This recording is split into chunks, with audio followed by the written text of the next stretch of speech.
Hey there, welcome back to the podcast. Harris here. Thank you so much for listening today. I'm very excited about today's chat because we're going to be going over 5 specific lessons regarding motivation that were inspired by a very good friend of mine. That friend is my jiu-jitsu instructor, Alessandro. Alessandro is a 6th-degree black belt in Brazilian jiu-jitsu that, whether you know jiu-jitsu or not, of course, that sounds impressive, but it is beyond impressive as jiu-jitsu is one of the most rigorous and intense and challenging of all the martial arts, especially as far as moving up in rank. He's been, devoted to that for 35 plus years and is honestly, I would say, the best teacher that I've ever had in my life. Not just for jiu-jitsu because I'm relatively new. I've only been training 7 months, but in any area that I've studied or practiced, the most patient, descriptive, all around teacher. So take these lessons seriously because they work for a world champion like him. They work for anybody and they work for me and my clients. So these lessons are going to relate to you, to what we normally talk about on this podcast and what we normally talk about if, you and I chat one-on-one, which is incorporating strength training, incorporating strong habits into our day after day, right? For stronger lives. So we're going to break it down. I'm going to give you the 5 lessons. It's going to be 4 lessons from Alessandro that I'll be, paraphrasing and giving my own spin on, and then a bonus 5th lesson that comes more from myself. Afterward, make sure you stick around to the end of the episode because I'll give you, as always, a little bit of insight into how I can help you more than just with this podcast. And that's it. All right. So, very quick extra context. Today, I was at jiu-jitsu, just finished up class. I had a conversation with Alessandro. We were talking about, my own game, my own jiu-jitsu game, and then some other things regarding other students. And then, he, knowing that I am a coach, started to give me some, of his insights and expertise on, just making change happen for people and helping people towards their desired change, whether it's with jiu-jitsu or the strength coaching that I do. And that's what I'm going to share. So without further ado, let's get to it. Lesson number 1. My job as a coach, Alessandro's job as a teacher and a coach, anybody's job that you are paying or looking for mentorship or for help is not to give you information. Their job is to help facilitate change, right? Even a teacher of any kind, their job, part of the job description might be to teach information and help you retain that information, but we are no good if our information doesn't lead to actual outcomes, actual change, actual, progress in our lives.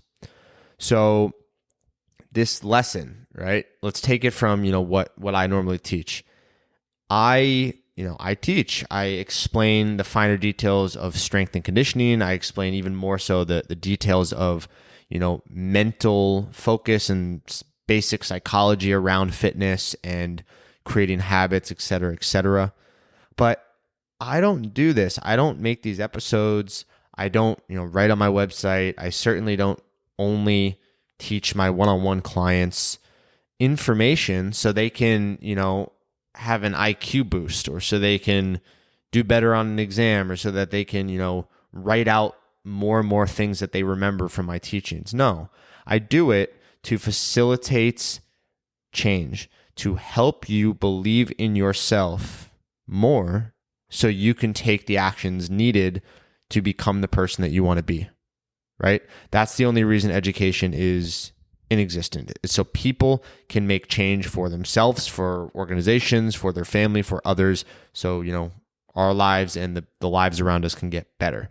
So remember that when you are looking for a mentor, when you're looking for a coach, when you're reading, when you're trying to find solutions, you should not be just looking for answers on paper. You need to put things into action. That's one final note on this lesson. That's why the lessons that I share and, all the ways that I share them, more than, not, are very repetitive as far as their general nature. It's not because there aren't enough lessons out there. I don't have enough to share. It's because the basic concepts are what make the biggest changes. I'm not sharing the same thing over and over and over just because I'm running out of things to say. It's because I'm going to keep saying them until more and more people actually act on them. Okay.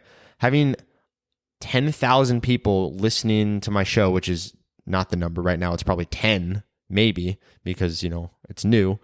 By the way, if you like the show, please share it with one friend. Even better, share with 20. That would be phenomenal. My goal is not just to get ears or eyes. My goal is to get, change in the world and in other people's worlds from that information. So lesson number 1. Okay. Lesson number 2, motivation can be dangerous, right? That's paraphrased, but taken right from Alessandro himself. And I could not agree more. Motivation, right? Meaning in this definition that, very, very excited feeling, not just a healthy excitement, but like a high, so to speak, of like, I'm ready to do this. I'm ready to do this. Every part of me wants to do something that's challenging. That can be dangerous. And, I'm the first to say that I want you to be as excited as possible, as often as possible, as amped up as possible, as often as possible to do the things that you want to do. So don't think I'm saying you shouldn't feel that. You shouldn't want that. No, that is what you want as often as you can have it.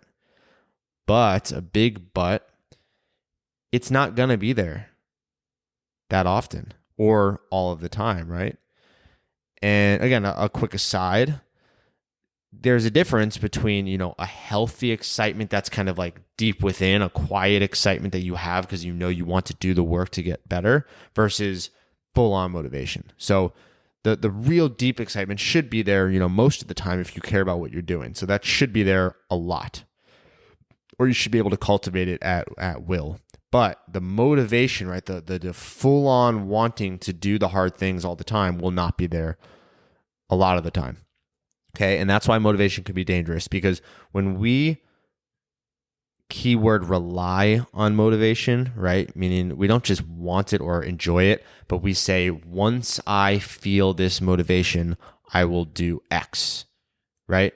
Let me wait an hour. Let me wait until next Monday. Let me wait until, whenever the spirit moves me, that I feel this mythical thing growing inside of me, right? Where I'm excited and motivated and it's there. Then I'll do the workout, or then I'll go do this thing. That is so dangerous, because those times are not going to happen all the time. And even if they do for a while, it's inevitable that they're going to fall off. And when they fall off, when those moments of motivation fall off, you fall off, right? And when you fall off over and over and over, you don't go anywhere, or you go backwards. And then you look back on your week, your month, your life, and you're full of regret because you did not actually get the things done that you needed to do to become a better person, to enjoy your life more, to make others enjoy their lives more. All right. So motivation can be dangerous. Use it wisely. Lesson number 3, very relevant to lesson number 2. Lesson number 3, expect motivation only 10% of the time. And there's 2 key points to this lesson. One is the word expect, right? We are always going to have expectations around a lot of things. I can't, tell you, I can't expect you to not have expectations. We're always going to have that. We're always going to have that. Ooh, sorry for any background noise. Getting a call, shutting that off, and we should be good. Throwing it on my bed. Try not to break something. Cool. Back to the show. We're always going to have expectations. With motivation, the problem is when our expectations of how often motivation is there, the problem is when that expectation is higher than what is reality. And if that was, all over the place, which it might have been because I got distracted with the phone, I apologize. What I mean to say is, if you expect motivation to be there 100% of the time and it's really there 80% of the time, you're still going to be disappointed and you're going to have negative outcomes. What's in reality is maybe you only expected 50% of the time, right? But according to this lesson, it's really going to be there 10% of the time. And that's obviously in no way a scientific number. That's just a guess. I mean, it could be way more, it could be way less. There's not even a real number to it because it's going to depend. But just expect it to be very low, right? Expect the amount of your days, amount of your weeks that you feel super motivated to do all of the really hard stuff, right? The hard training, the hard everything, to be low, because then you're not going to rely on it and you're going to just do the thing regardless, because you have an objective, you have a focus, you have a goal, you have a commitment to yourself, to the process. If you get more motivated more often, amazing. But your expectation is set at a realistic manner, right? So you're not going to be let down all the time and letting yourself down. So again, lesson number 3, have proper expectations for how often motivation will be there. Lesson number 4, right? Final from my friend Alessandro's chat today with me. This, I don't have a title for the lesson, but he just gave a few analogies and we'll kind of riff off of that. So what we were talking about, Alessandro and myself, were, what he was telling me was how a lot of times people will have an objective. Let's say they're going to go to jiu-jitsu or they're going to go to the gym. And then they'll discuss why they didn't do it. They'll tell him or they'll tell me, right? My clients maybe, or, Alessandro's students. They'll say, it was raining. It was too rainy out to get to the gym. Or it's very, very, very cold today. I'll go tomorrow. Alessandro said, if it's raining, get an umbrella. If it's cold, too cold, get a jacket, right? And again, there's a lot of, other contexts we can go into. I understand that sometimes whatever happens, but think about those two things, right? I'm not only talking about rain or cold, right? There's a million reasons that you might not do something, but what is the function of an umbrella? It's to block the rain. The function of a jacket, some jackets, right, is to, repel the cold, keep you warm. Why would a very simple, minimal issue like rain or cold that has a clear solution be the cause for you missing your objective to yourself, that you promised yourself, that you want to improve upon yourself? Why would you if you care at all about yourself, if you care all about making progress, why would you let something like that get in the way? Okay? And again, I'm not saying I've never skipped workouts or missed things in my life, and maybe at some point in my life I've blamed things like that wrongfully, but it wasn't the right thing to do, right? And I'm not, expecting that you never miss something in your entire life, but if you set something in place as a priority and you actually care about yourself, which sounds like it should go without saying, but you'd be surprised how many people talk as if they really care about themselves and their health and their progress, but they don't, because their actions, their schedule, their spending habits, whatever, do not reflect them caring about themselves. You would, sorry, I'm going off on a thought pattern here. You would be surprised, right? A lot of people don't seem to care about themselves the way that they say. And if you really do, you're not going to let these little things be the excuses as to why you can't put in the work. Okay, so that's lesson number 4, is don't make those excuses. And I know you hear that in every which way. Don't make excuses. Make less excuses. It's because it's true. And as I said earlier in one of the earlier lessons, right? Lesson number 1 is my job isn't to just teach you new fancy information all day long. It's to beat the same principles over and over and over into your head if you need them until they make a difference.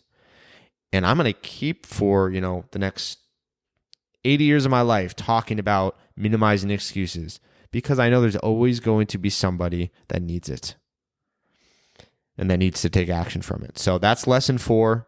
The first 4 come from Alessandro. I hope you enjoyed. Bonus lesson number 5 that I'll share that comes more from my own thinking. And again, all of those clearly I relate to because I'm speaking with some passion on them. But this one was not spoken about in my conversation with Alessandro today, but it's something that I think is very relevant. And that is this. You listening would never, ever, hopefully, let other people in your life down as often as you let yourself down.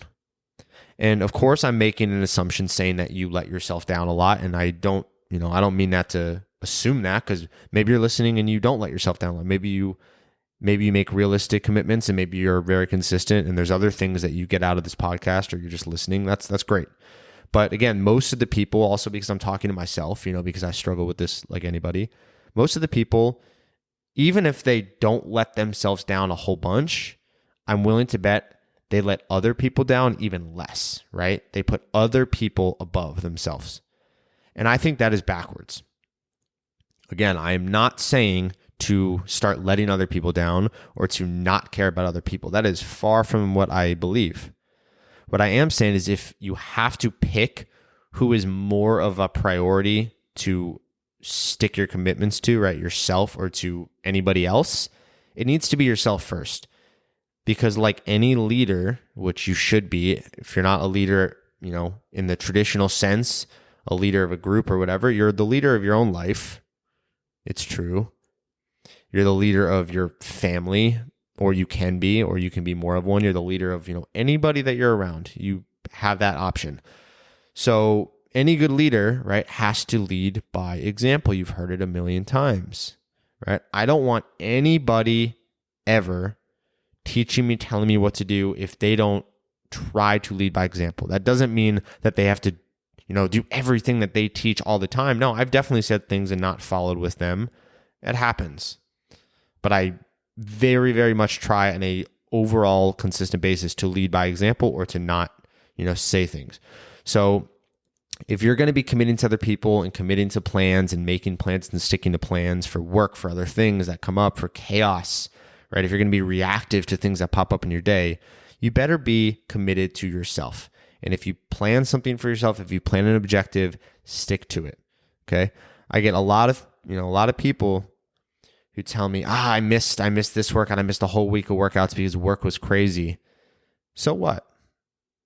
I'm not denying that work wasn't crazy, whatever that means, but you were able to put in 15 hours a day on this one person's focus, right? Or even your focus, right? For work, why can't you spend 15 minutes on yourself, on your actual body that you live in? Why, right? 15 hours, 15 minutes, it's absurd. The difference is massive, right? If you can spend 15 hours doing anything, you have 15 more minutes for yourself. You have 15 seconds. I mean, come on, you know what I mean? 15 seconds of a quick jump squat set, something to burst some energy. That's absolutely possible. 10 minutes, everybody should have 10 minutes a day at the very minimum for themselves.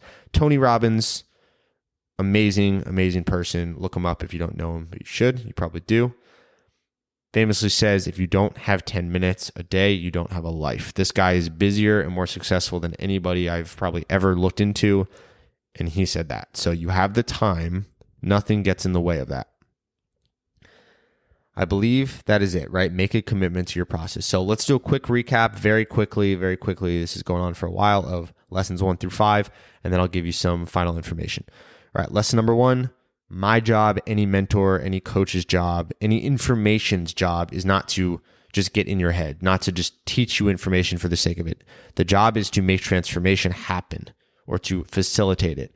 And remember, that's my job to do my best there, but it's not my job to actually make the change happen. It's your job, right? You have to put in the work. You have to actually do the things. Nobody will ever care enough or care more about you than you, right? I care about you a whole lot. You have to care more because it's you. Number 2, motivation can be dangerous. Be aware of that. Lesson number 3, expect motivation, let's say 10% of the time, right? Rough number, but very little. Have the realistic expectations there. Don't rely on it. Lesson number 4. Remember, this lesson is the one without a title, but it's basically to not make the most ridiculous of excuses. As Alessandro, who I've been talking about this whole time, mentioned to me, right? If it's raining, you have an umbrella available. If you're cold, you have a jacket available. I'm not saying that you will always need to do every single thing every single day perfectly. There's going to be things that come up, but it's foolish to out loud speak or even to think these types of excuses, again, because they're going to not only get in the way of you actually getting to where you want to go, But every time you make an excuse that you deep down know is just, ridiculous, honestly, it's going to make you believe in your ability to execute things less and less, right? If you always say, I was too cold, I couldn't go for a walk and get my steps in, you're going to start to feel like a lesser and lesser of a person because, really strong people don't do that. If they want to walk, very little is going to get in the way. So don't make those excuses out loud because they're not helping you and because they're going to make you start to think worse about yourself, right? Stick with the facts. Understand that you can do the thing if you commit to it and do it, right? That's lesson 4 from Alessandro, the first 4. Bonus number 5 was you should never commit to other people more than you commit to yourself, right? A lot of times we commit to other people, we stick to plans, we're punctual, we do all of these things. But when it comes to ourselves, our own habits, our own, objectives, our own focus, we drop the ball time and time again, and we make excuses for that. All right, so don't do that. Those are lessons number 1 through 5. I hope they were helpful. I hope you enjoyed. As promised, a little bit of an overview of how I can help you more than just this podcast. If you enjoy listening, please subscribe, review, share, all of that stuff. That really actually makes a difference, especially because podcast is very new relatively. Also, if you go to my website, coachbyharris.com, you can sign up for 2, hopefully, well, if you put them in action, very valuable things. 1, email newsletter. I send you actionable lessons, just like on this podcast, from life, but also from my actual training clients, the people who are paying me to help them, just as we talked about earlier, believe in themselves and create change, right? I share those lessons, share those stories throughout the newsletter, throughout the website, throughout the blog. But if you don't want to have to worry about checking all these different places, sign up on my website and you will get everything right in your inbox. Very easy, very actionable. Number 2 is a free coaching session with me, 30 minutes, just as I do with clients. You can make of that what you would like. If you take advantage of it, if you ask the right questions, if you really take awareness into the stuff that we talk about in that session, whether it's regards to your strength training or other habits in your life, and you put that into action like we've talked about today, you're going to get a whole lot out of it. All right. So you can sign up for all of that on my website, or if with all else fails, you can email me, harris@coachbyharris.com. Just let me know that you want to join, either or, and we'll set it up. Thank you so much for listening today. Put everything into action. These 5 lessons can absolutely change your life, just as any actionable steps out there, but you have to put in the work first, all right? Thanks again. Talk soon.